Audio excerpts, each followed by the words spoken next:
La trajectoire est l'ensemble des positions successives que prend un point M par rapport à un référentiel au cours de temps.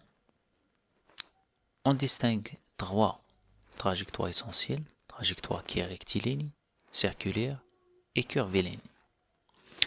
Pour la trajectoire rectiligne, c'est une trajectoire suivant une droite. Donc le mobile, un point M quelconque, elle est en translation suivant une droite. Donc on dit que la trajectoire suivie par ce mobile-là est une trajectoire qui est rectiligne.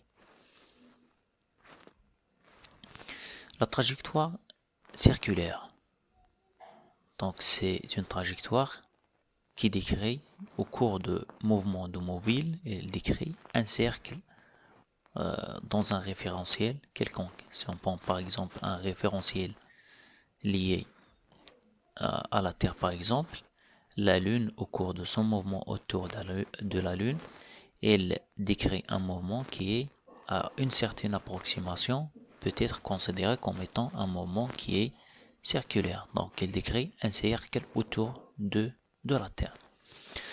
Un mouvement curviligne, donc il rassemble les deux. Donc il y a un mouvement de rotation, il y a un mouvement rectiligne.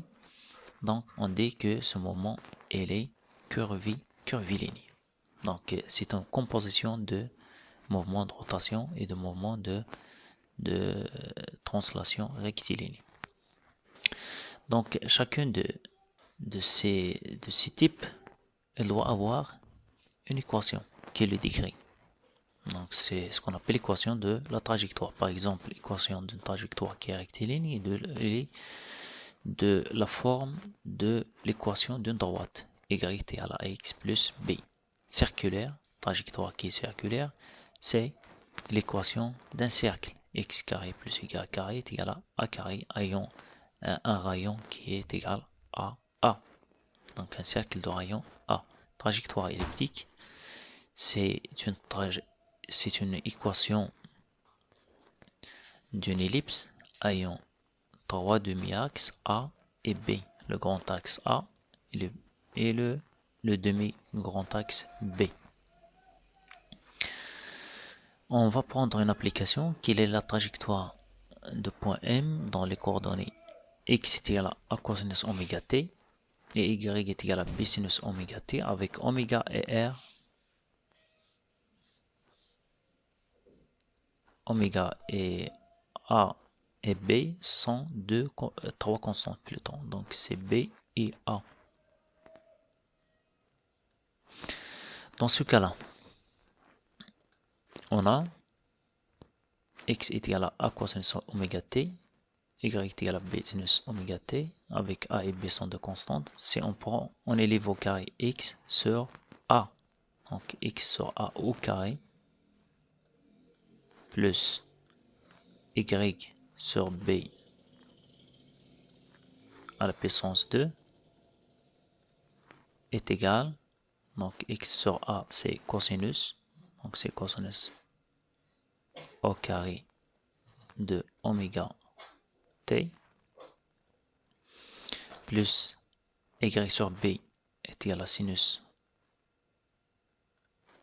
au carré de oméga t, et puisque cosinus au carré plus sinus au carré est égal à l'unité, donc est égal à 1. Donc on aura x sur a au carré plus y sur b à la puissance 2 est égal à 1. Donc c'est l'équation d'une ellipse. Donc le mouvement est elliptique. Donc c'est l'équation d'une ellipse. Le deuxième cas, x est égal à 1 demi t carré plus 1, y est égal à t carré plus 2. On observe à partir de y qui est égal à t carré plus 2 qui est égal, donc t carré, ici on a x est égal à 1 demi t carré plus 2, donc ici on a plus 1, donc c'est 2 fois x. Donc c'est un mouvement qui est rectiligne, c'est une droite, c'est une équation d'une droite, donc c'est un mouvement qui est rectiligne.